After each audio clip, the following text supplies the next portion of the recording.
के जंगल में रोज पक्षियों के बच्चों की चोरियां हो रही थी। पक्षी अपने बच्चों को कहीं अकेले आने जाने नहीं दे रहे थे।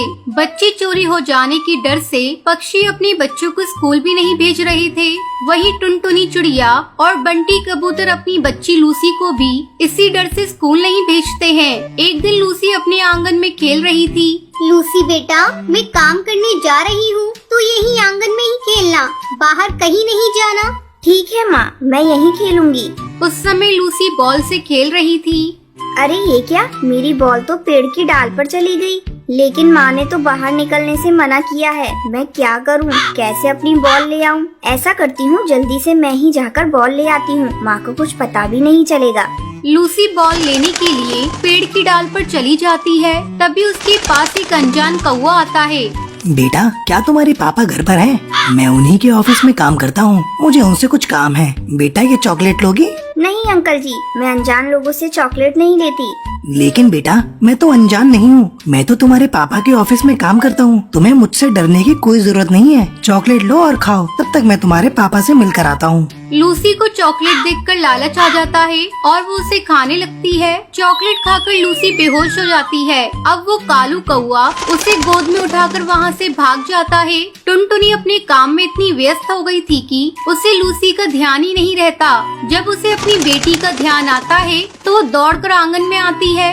अरे लूसी तो यही खेल रही थी, लेकिन यहाँ नहीं है। वो कहाँ गई? लूसी बेटा, लूसी कहाँ हो? यहाँ आओ। टुनटुनी बंटी कबूतर को फोन पर ये सारी बातें बताती है। बंटी कबूतर दौड़ा दौड़ा घर आता है।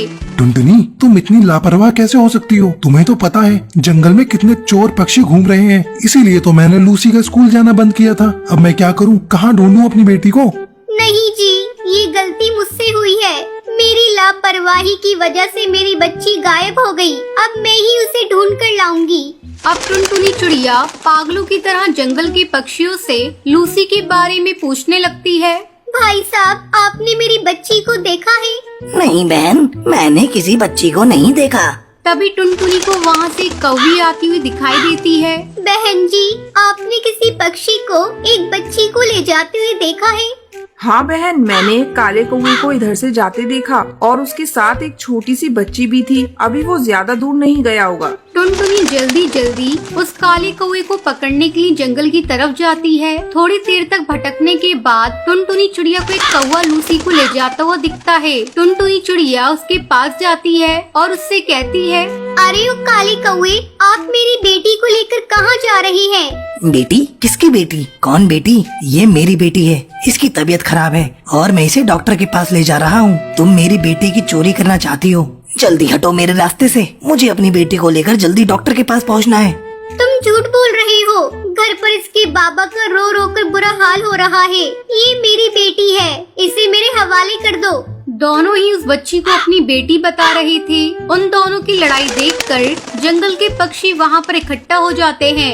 अरे तुम दोनों लड़ाई क्यों कर रहे हो? तुम दोनों इसे अपनी बेटी बता रहे हो? मेरी बात मानो, तुम दोनों चलो मेरे साथ। पास में ही एक बाबा जी हैं, वो तुम्हारी इसमें सहायता कर देंगे और जिसकी बेटी होगी उसे मिल जाएगी। तभी चोर कहता है, हाँ चलो भाइयों चलो। वो सभी उस बाबा के पास पहुँचते हैं। टुनटुनी चिड़िया उस बाबा के पैरों में गिर जाती है। बाबा, मैं एक दुखी माँ हूँ। आज मुझे अपनी ही बेटी को अपनी बेटी साबित करना पड़ रहा है, लेकिन ये चोर मेरी बेटी को अपनी बेटी बता रहा है।